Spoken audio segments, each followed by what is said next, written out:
You're listening to Later with Mo Kelly on demand from KFI AM 640.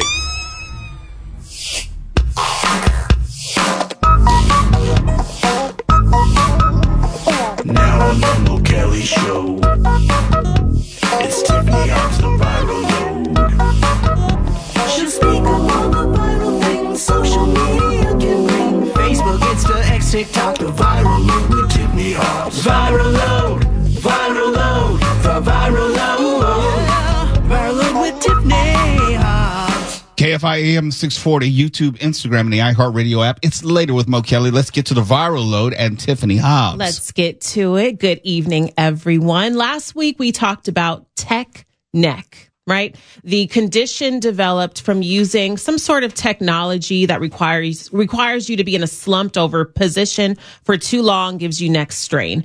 Well, there's also the mental component of being too locked into your technology. And there are ways that people are hoping to circumvent that. One way is encouraging people to get outside. Another way is to introduce something called the transparent phone. What's a transparent phone, you may be asking? Because I know I certainly did. Well, it's simply a piece of acrylic in the shape of a cell phone, any kind, Android or iPhone or Google, whatever you choose. And it is supposed to mimic the effects of actually holding a phone in your hand or on your person and give you the satisfaction through the placebo effect of having technology while not actually having technology. It was first spotted, this transparent phone, on TikTok, and it could be a real thing in the future. That is if a woman named Cat GPT or Catherine Goetz has her way. She put this up on TikTok. It's now received millions of views, with people likening it to something out of Black Mirror or any other sort of sci-fi movie or television show. And the thing about it is, obviously, it's just this piece of acrylic. And if you're watching the YouTube channel, you're seeing that here. It has no technology. It has no features, no buttons. It's completely transparent or see-through. And it's called the Methaphone. Cat GPT, Catherine Goetz, said, "My friend is actually the inventor and creator, and he told me that he wanted to test it. And he said that if we're all so addicted to our phones, then this could potentially curb someone's addiction by replacing the feeling of having a phone in your pocket with something that feels exactly the same." So it's all the rage on TikTok. I don't know if it's actually being sold, because, of course, there will be people who are going to want to spend their hard-earned cash on a piece of transparent acrylic just to say they did. But they're saying this could be the wave of the future, to give you the feeling of having technology while not actually having technology. You have thoughts about that? No, I don't. I could read your mind. It was transparent in that moment. No, technology is going to be the end of us. We're all going to hell. My first one of the night. No, that was for me, not for you. I think I'm taking it. No, that was for me. That was for me. That was for her. Oh. Stephanie, you were doing so well. You were doing so well. Shall we move along? Shall we? It is vacation season. And as well, we've talked quite a bit about using things like Airbnb or other sorts of home sharing apps. Well, someone shared an Airbnb checkout chore list. A checkout chore list is what often is attached to your booking. You book the accommodations, and then there are instructions as to how to check into this place, where things are. They might even give you recommendations on things you can do around town. And often there's a checkout chore list. And that list can be anything from make sure you empty the trash in the designated place or close all windows, things that are generally pretty typical.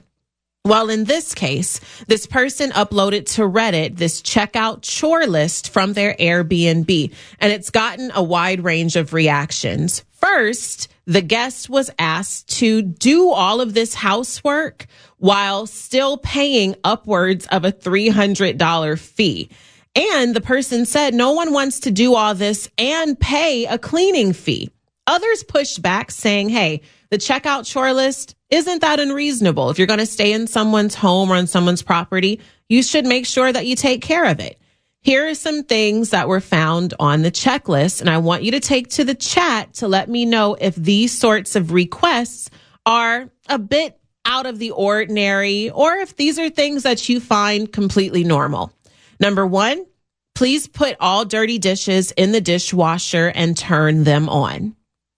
Seems pretty normal. No, right? it isn't. Okay, or our first dissenter. All of this is abnormal because the whole point of an Airbnb as an alternative to a hotel is that you are supposed to have some sort of added benefit. If I have to cook and clean and everything, Right. What's the point? I'd rather be in a hotel and have turn down Have service it done for you. Yeah. Why am I going to clean the dishes? That defeats the whole freaking purpose. So you are on the side of this is Cleanup chore. ridiculous. Cleanup chore. Give me a cleaning fee and add that. Figure that into the rental cost. And that's go ahead, Steph. Yeah. I was going to say, plus, it's getting just as expensive as a regular hotel. Yes. It is. And you don't know about cameras. And you don't know about cameras, and you don't get turn down service. You don't get room service.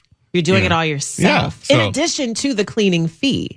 So it's like, what's the Yeah. cleaning fee for? Hello. So here's some more things on the list. First one, obviously, put the dirty dishes in the dishwasher and turn the dishwasher on. No. Strip off sheets and pillowcases that were used and place them in the corner of that room. No. Okay. Place all used towels and washcloths in the laundry baskets located in the 2 bathrooms. No. Gather all trash and place it in a trash can outside located on the northeast corner of the house. F no. You better be directionally astute. And then also make sure all of the TV remotes are reattached to the Velcro on the side of each TV. F you and your mama.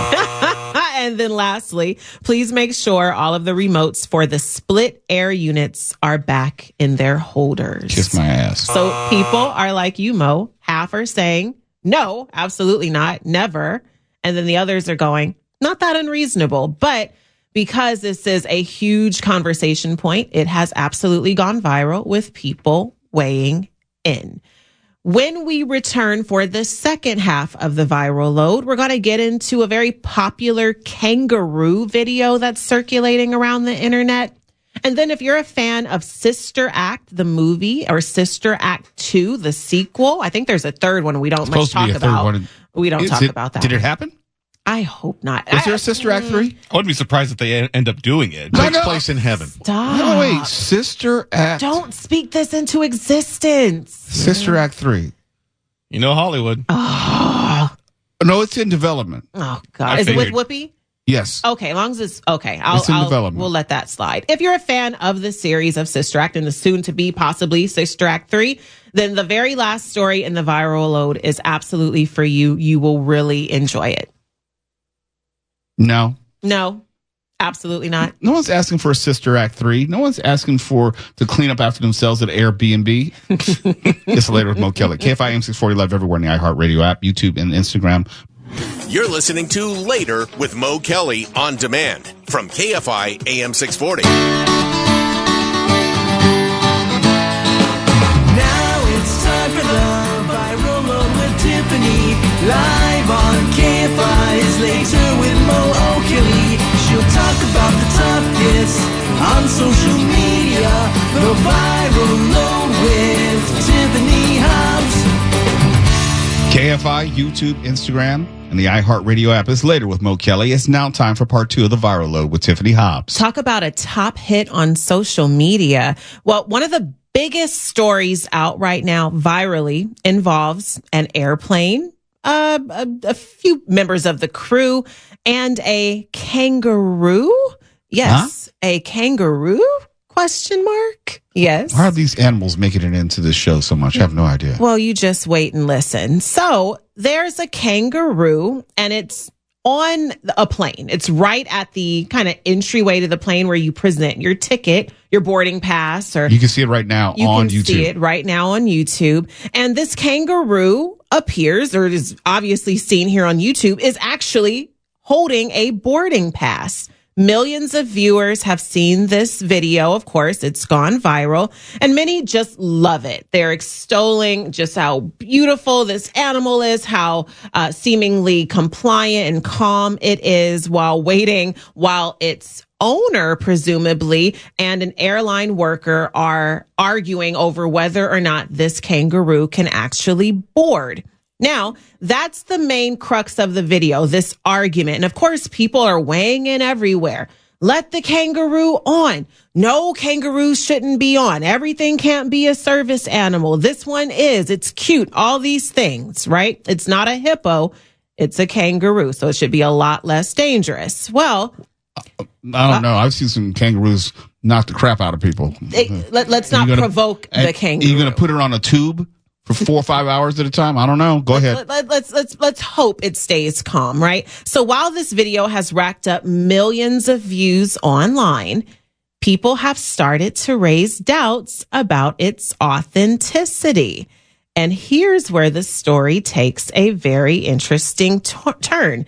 Although the video looks hyper realistic, it is practically seamless. When you're looking at it, this video looks real. The kangaroo looks real. Everything, for all intents and purposes, is actually happening in this video, except for the fact that none of it's real. It's all AI. The kangaroo's AI. The people are AI. Everything is AI. Oh my gosh. This whole scenario was brought to life using AI on an Instagram page called Infinite Unreality. The entire Instagram account is dedicated to strange and bizarre AI videos. They've had, in fact, a hippopotamus strapped to an airplane seat, a giraffe boarding a plane, and a pig in a stroller. There's no hope for this country. There's no way for us to figure out what is real anymore. There's no way. And that's a part of the conversation. People are saying that this absolutely raises so many red flags about our ability to detect what's real and what's You're gonna make not. me agree with Mark Ronner again. I just can't. I can't do it. I can't handle that. It's just too much. Mark, have you seen the video? Oh, there he is. Sorry, I was. You were watching the video. I was doing important work in the news booth, and I was not paying attention. It's okay. So there's this wonderful AI video, a video that looks to be seamlessly real. It looks super authentic of a kangaroo holding a boarding pass.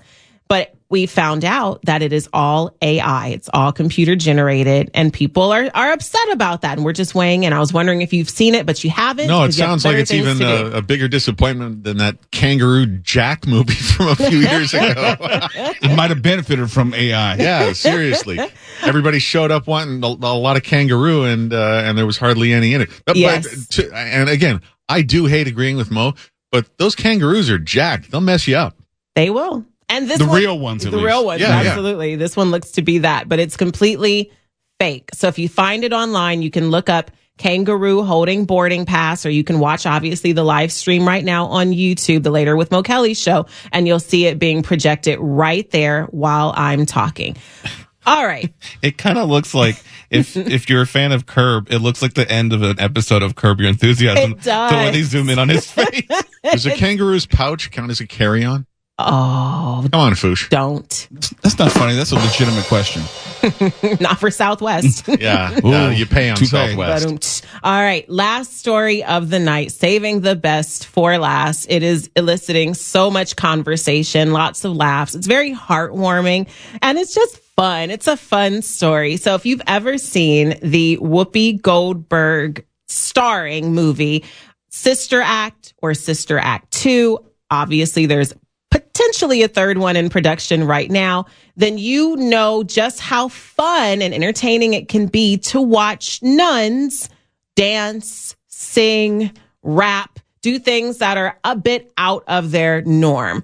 Well, this last story speaks exactly to that. There's a Brazilian nun, and she is earning raves around the world because she has shown off her impressive beatboxing skills. Sister Marizelle of Brazil went viral after beatboxing on a May 20th appearance on a Catholic TV channel.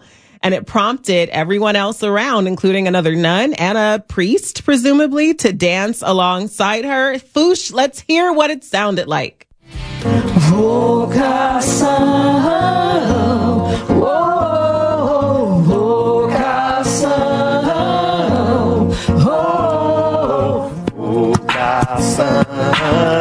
This is the nun.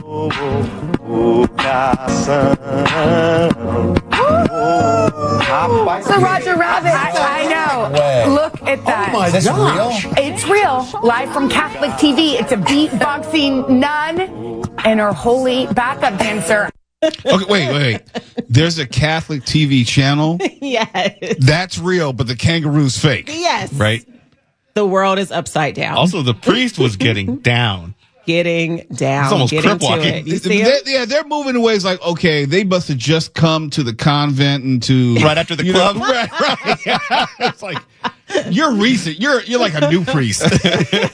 You just recently gave your life. Well, as you see, it is really fun. As you heard, this is a testament to Sister Maryzel of Brazil's skills. She is a beatboxer. She is a woman of the faith, a woman of the cloth. I don't know what we call them, but she is dedicated to more than just her religion. She's also a musician, and she is now one of the newest viral sensations. And it's funny because we do tend to overlook what else is happening in this clip, which has all these really good dance moves as well. If I could, I went to Georgetown University. The only reason I say that because it's a Jesuit university. So you have the Catholic priests.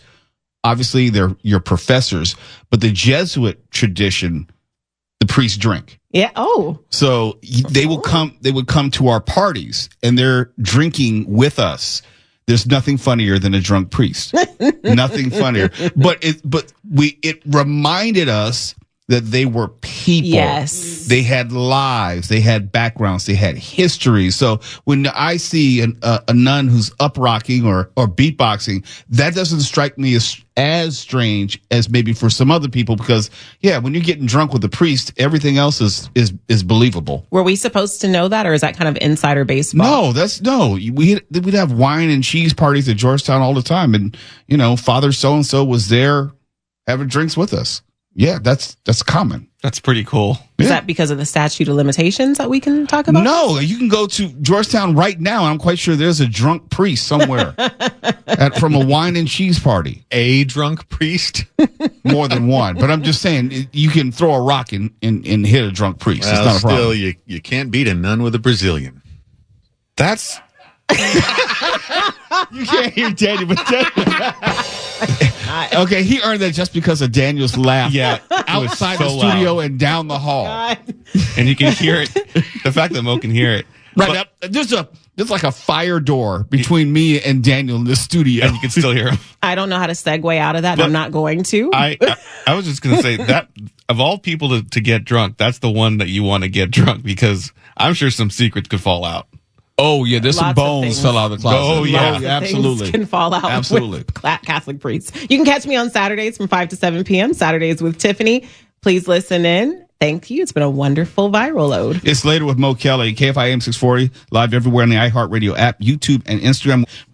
You're listening to Later with Mo Kelly on demand from KFI AM 640. Oh, later with Mo Kelly on KFI AM 640. Live everywhere on YouTube, Instagram, and the iHeartRadio app. Let me tell you about the first humanoid robot boxing match. We love to talk about technology and sports, and it kind of combines it now. This competition is historic, actually. It is the world's first combat sports ever centered around humanoid robots. And it also includes artificial intelligence. You can see the video right now on our YouTube stream. These are about 4.5 feet tall. They are autonomous to a certain degree. They punch and kick and they fight each other. Not unlike the movie, if you remember the movie with Hugh Jackman, Real Steel, where people are controlling these robots, if you will, and they're actually fighting each other. And if robots can fight, They can also kill if you put a gun in their hand. They have boxing gloves on right now. They can kick. They can punch. They're somewhat diminutive, so it's not like they're the size of a Terminator. But if you can build them 4.5 feet tall, you can build them 7 feet tall. And they are straight up boxing. Now, they're limited in their motions. It's not like a human moves, but they're pretty well balanced, all things considered. This is something I really can't tell you about. You have to see it. You've got to go to the YouTube stream right now. You seriously need to see this because it's eerie, because it's like they're doing uppercuts, they're kicking. Yeah. They fall down, they know how to get up. They get up really quick. It's like Muay Thai. The types of kicks that they're doing, the mobility is pretty impressive. Yeah, it's like they had martial arts, like a light version of martial arts training. Do you remember the game Rock'em Sock'em Robots? Sure do. It's very similar to that, except they're not stationary. They're moving all around a boxing ring. Yep. And if this is what can be done in the private industry, what do you think they're doing? Because this is just in China. What do you think they're doing on a defense level? What do you think they're doing on a military level? That is crazy. They're 1.32 meters tall, so that's like about 4 feet or so. And it's equipped with advanced computing power, smooth motion control, and it's designed to operate in environments that are challenging even for humans, offering enhanced flexibility and agility in a compact form. Industry experts said such robot battles provide quote-unquote high-pressure, fast-paced scenarios that test robotic structure, motion control, and AI decision-making capabilities, where these are learning on their own, on the fly. We're almost there at the Terminator mark. All you need to do is put an M4 in its hands or some sort of high-power weaponry. We're there. There's absolutely no question that those are going to get sicked on human beings if they haven't already. You'd have to think, what would be better for crowd control? An actual soldier or something like that where you don't have to worry about losing someone? And the Chinese are the people to do it as well. Right, there are no human rights. So we've seen how they operate, and it's not a huge stretch to imagine them sicking a battalion of those onto protesters. Yeah, Tiananmen Squares would be very different in 2025. Very, very different. And this has the potential to go beyond, obviously, the borders of China. If you open up, we often talk about the show called BattleBots. It's not unlike that, except that the sophistication of the technology and the robots being used in humanoid form far surpasses anything that we've seen in BattleBots. Yeah, no, I never saw that Hugh Jackman Real Steel movie, but I assume it was based on the Twilight Zone episode called Steel with Lee Marvin, where he gets in the ring with a robot and absolutely gets his ass kicked. I don't know. Tuala, I don't know if you can hear me. I don't know. I thought Real Steel, I thought Hugh Jackman controls it with his body, right? He controls it with a controller. Oh, okay. But it presents it as if each robot has a special something in them, like a resilience, like a hidden attribute. Okay. Which makes the robot special. And in Real Steel, there is supposedly this sparring robot that someone had dumped. And then Hugh Jackman's character. Go ahead, Twala. Yeah, that develops an almost eerie human-like spirit within this thing. But Real Steel is more Rock'em Sock'em Robots, and it's more based on that, taking it to the next level in the future of what Rock'em Sock'em Robots could be, because they are kind of remote-controlled robots that people they put all type of special enhancements on, and they put them in the ring to fight. This is, though, a lot like what Real Steel will be in the future if they're not, put on crowds to kill us all first. This could be a huge moneymaker if you think about it. Oh, yeah. Huge moneymaker. I mean, their knee kicks is like MMA status. And you could bet on it. Yeah. You don't have to worry about any injuries, and they could go ham. That was the beauty of Real Steel. That's why everyone thought Real Steel was going to change the game and influence somehow real life to imitate it, and it's just taking so long to make it happen. Now, I don't know exactly why these humanoid robots are wearing headgear. Helmets, yeah. I was thinking about that too. That's probably, or even gloves is part of. It's almost like you want to make sure that people are recognizing the humanity of the robots. Or maybe because, like you said, bedding. Maybe it's to tell them apart. Because I'm sure they're built exactly. You could paint them different colors. Oh, that's true. Yeah, but to put the headgear on them is almost like to humanize them, almost like putting a face on a robot. On a robot. It's like, oh, it's just not that dangerous. Now it's got a face. Clocks them, man. Melt them all down. We don't need this. Mark, It's here. It's not going away. Yeah. I would pay for it too. I'm just saying. I would actually totally go. I see would. this. In a heartbeat. And you don't find any difference between that and watching two humans fight? Clearly, you've never seen BattleBots because BattleBots is so very violent. They have flames jumping out of robots in high speed collision. There's no stakes. Who cares? But you watch MMA, right? Yeah. Yeah, this would prevent injuries. Yeah, but the injuries are why we watch MMA. Yeah, but you could, if they, like Mo said, once they advance, they could go crazy. Oh my gosh, I'm tripping. We got to have Fawn Davis on. No, yes, we I will. will reach out to Fawn Davis so he can come on and talk about not only BattleBots, but this. Fawn Davis, who used to work at ILM, he has his own shop. He's one of the greatest special effects wizards in all of movies. He's worked on every major franchise that you can think of from a special effects standpoint, and he was a judge for BattleBots. So if anyone knows anything about it, as far as the ability of robotics as we know it, Fawn Davis would know. All right, I'm going to make it happen. You're listening to Later with Mo Kelly on demand from KFI AM 640. At the beginning of the show, just want to let you know that we sent out an email to the publicist, the personal publicist of Eddie Murphy. And I told you the story about how we could never get him on the show. We'd never get any consideration. I just leave it open and it's like, hey, we'd like to see if Mr. Murphy would like to join us. And I usually get an return email, very polite, within an hour or so, which says, Mr. Murphy will not be available to participate. And I'm thinking like, I never told you when. We were asking, let's set up a time. Let's find out a point. And in the subsequent weeks, I would see him doing television interviews, maybe some radio interviews. Like, he's available to participate. He just won't come on the show. And I was trying not to take it personally.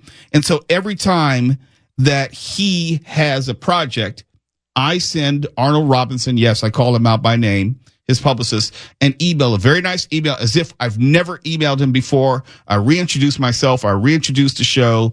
And I let him know all the previous high-profile guests that we've had in the hopes that Eddie will come on this show. It is the holy grail for me as a radio personality, someone I would love to interview. The only thing I can say at this point is we have not received a declination email as of yet from Arnold Robinson of Rogers & Cowan.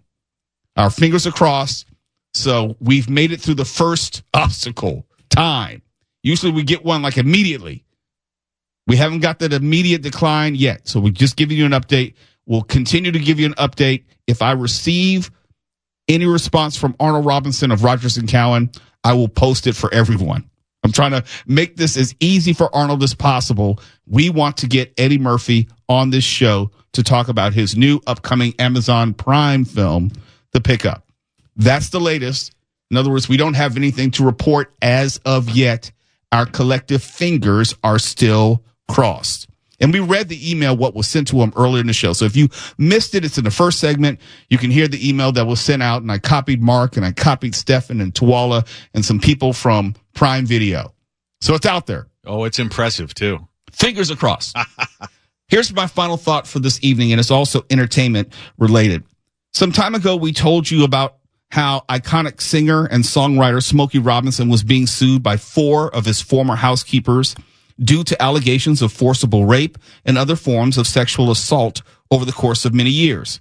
What I didn't tell you, since that time, detectives are now investigating to see if criminal charges will be brought in reference to the original complaint. It could get much worse for Robinson in terms of legal jeopardy, but that remains to be seen if there will be any probable cause to file criminal charges. But now, Robinson, on his end, is striking back with a $500 million countersuit against his accusers. In Robinson's countersuit, he accuses his 4 accusers of defamation, slander, intentional infliction of emotional distress, elder abuse, elder abuse? Yeah. And invasion of privacy. Is he the elder that he's alleging who got abused? I don't know. Well, he is elderly. He's 85. With either lawsuit, we don't know exactly where the truth falls, but we do know that this is going to ruin the legacy of Smokey Robinson, full stop. Because in both of these lawsuits, assuming neither is dropped and neither is settled, there will be discovery and revelations which will be leaked to the press. It will be embarrassing, probably disgusting, and more. Just in the public disclosure of the complaints available to us will be more than most of us can handle. We're getting ready to learn way too much about people, sexual acts, positions, proclivities, and such of one 85-year-old man. And nobody, absolutely nobody, who is generally private wants their sex life or alleged sex life up for public consumption. I'm positive if you hear about the personal sex lives of your favorite singer, actor, entertainer, you probably won't like them much. And I hate to break it to all my fans out there who think I'm too sexy. I have an admission to make. I'm not a virgin. Stop laughing, Carnisha. I'm not a virgin. Nope, I am not. And I would not want anyone to know my kink. Yes, I have 1 or 2 or 5, but that's not the point. Only one person needs to know, and that's it. Nobody in this studio needs to know, so stop asking, Mark. No one even wants to know. I'd be mortified. I don't know if I want to get through this. I just assumed it was Chihuahua. I don't know if I want to get through this. I'd be mortified if my business were put in a lawsuit. Don't get me wrong. I'm not talking about alleged criminal or illegal behavior. I'm just talking about the stuff that simply is not meant for public consumption. I don't want to know what gets an 85-year-old Smokey Robinson off, but we're getting ready to find out. And it's going to make me hear the song, My Girl, a little bit differently. Or, ooh, baby, baby. It's going to land a little bit differently. Just wait till you hear Tears of a Clown again. You knew where I was going. Woo! It's not going to sound the same. My point is there are some things I just don't want to know. I don't want to know what floats Stefan's boat or Twala's or Mark's. Yes, you do. In this age of social media and ease of access to court documents, we're getting ready to find out way too much. Of course, that is secondary to the larger issue of whether Smokey Robinson was sexually assaulting and abusing his former staff. Let's not lose sight of that. But this is another example of trying at least to separate the artist from the artistry. But no matter how this ends, we will all lose. This was not about how the career of Smokey Robinson was supposed to end. This should have been a period of celebration as he enters his final chapter of performance and possibly life. But no, none of his accusers can come up with $500 million or any approximation thereof in this countersuit. So let's be clear. This lawsuit is about sending the message that he's going to fight the allegations. Little else. He's not actually going to recoup anything close to $500 million.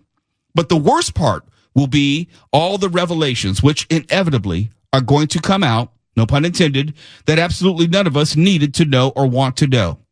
It's too bad that all this has to end this way, horribly, publicly, and nauseatingly. For KFI AM 640, I'm Mo Kelly. More informing, more engaging, more stimulating. KFI and KOST HD2. Los Angeles, Orange County. Live.